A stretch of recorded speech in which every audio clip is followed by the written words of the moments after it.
இலங்கை கடற்படையால் கடந்த 10ஆம் தேதி கைது செய்யப்பட்ட மீனவர்களை யாழ்ப்பாணம் நீதிமன்றம் விடுவித்தது.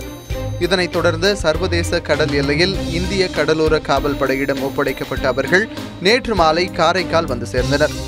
நெடுந்தீவு அருகே படகு பழுதாகி தத்தளித்துக் கொண்டிருந்த அவர்களை இலங்கை கடற்படை கைது செய்தது குறிப்பிடத்தக்கது.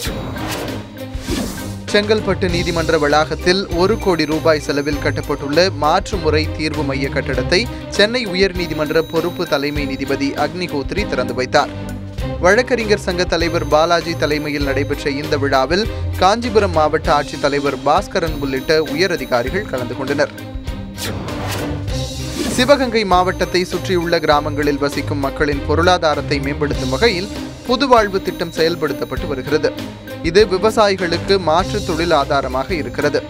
இந்த திட்டத்தின் மூலம் இதுவரை 29,776 விவசாய குடும்பங்கள் பலனடைந்துள்ளன. கோவை கொடிசியா மைதானத்தில் சர்வதேச விவசாய கண்காட்சி நடைபெற்று வருகிறது. தமிழக அமைச்சர்கள் அக்ரி கிருஷ்ணமூர்த்தி, வேலுமணி ஆகியோர் தொடங்கி வைத்த இந்த கண்காட்சியில் வெளிமாநிலங்கள் மட்டுமன்றி இத்தாலி, இஸ்ரேல், ஜப்பான், சீனா, ஜெர்மன் உள்ளிட்ட வெளிநாடுகளைச் சேர்ந்த நிறுவனங்களும் அரங்குகளை அமைத்துள்ளன. காட்டாங்குளத்தூர் ஊராட்சி ஒன்றிய அலுவலகம் முன்பாக விடுதலை சிறுத்தைகள் கட்சியினர் ஆர்ப்பாட்டத்தில் ஈடுபட்டனர். மறைமலை நகர் மற்றும் கீழ்கரணை பகுதிகளைச் சேர்ந்த ஆதி திராவிட மக்களுக்கு உடனடியாக பட்டா வழங்க வலியுறுத்தி இந்த ஆர்ப்பாட்டம் நடைபெற்றது. மீத்தேன் திட்டத்தால் ஏற்படக்கூடிய பாதிப்புகளை விளக்கும் ஆவணப்படம் புதுக்கோட்டையில் திரையிடப்பட்டது. இந்த திட்டத்தை செயல்படுத்தினால் காவிரி டெல்டா மாவட்டங்கள் பாலைவனமாகும் என்று மே 17 இயக்கம் திரையிட்ட அந்த ஆவணப்படத்தில் சித்தரிக்கப்பட்டுள்ளது. திண்டுக்கல்லில் தனியார் பொறியியல் கல்லூரியில் 1ஆம் ஆண்டில் சேர்ந்த மாணவர்கள் 25 ஆண்டுகளுக்கு பின்னர் மீண்டும் கல்லூரியில் சந்தித்துக் கொண்டனர்.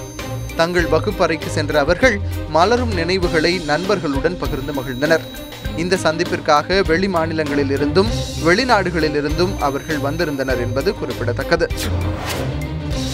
பெரியகுளத்தை அடுத்த லட்சுமிபுரத்தில் பலத்த காற்று வீசிய போது சாலையோரம் இருந்த மரம் சாய்ந்து விழுந்தது.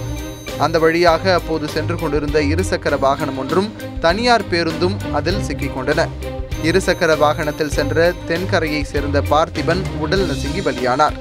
பேருந்து ஓட்டுநர் உட்பட 3 படுகாயமடைந்தனர். சத்தியமங்கலத்தை அடுத்த பவானிசாகர் அணை கருப்பராயன் கோவில் அருகே படுத்திருந்த மலைப்பாம்பை பிடித்து பொதுமக்கள் வனத்துறையிடம் ஒப்படைத்தனர். விழுங்கிய முயலை ஜீரணிக்க முடியாமல் கிடந்த அந்த மலைப்பாம்பை வனத்துறையினர் காட்டுக்குள் கொண்டு போய் விட்டனர். நாமக்கல் மாவட்டம் சேந்தமங்கலத்தில் உள்ள ஸ்ரீ தத்தகிரி முருகன் கோவிலில் ஆடி கார்த்திகை பாத யாத்திரை குழு சார்பில் கிரிவல புறப்பாடு நிகழ்ச்சி நடத்தப்பட்டது. இதனை முன்னிட்டு முருகன் வேலுக்கு சிறப்பு அபிஷேகமும் ஆராதனையும் நடத்தப்பட்டது.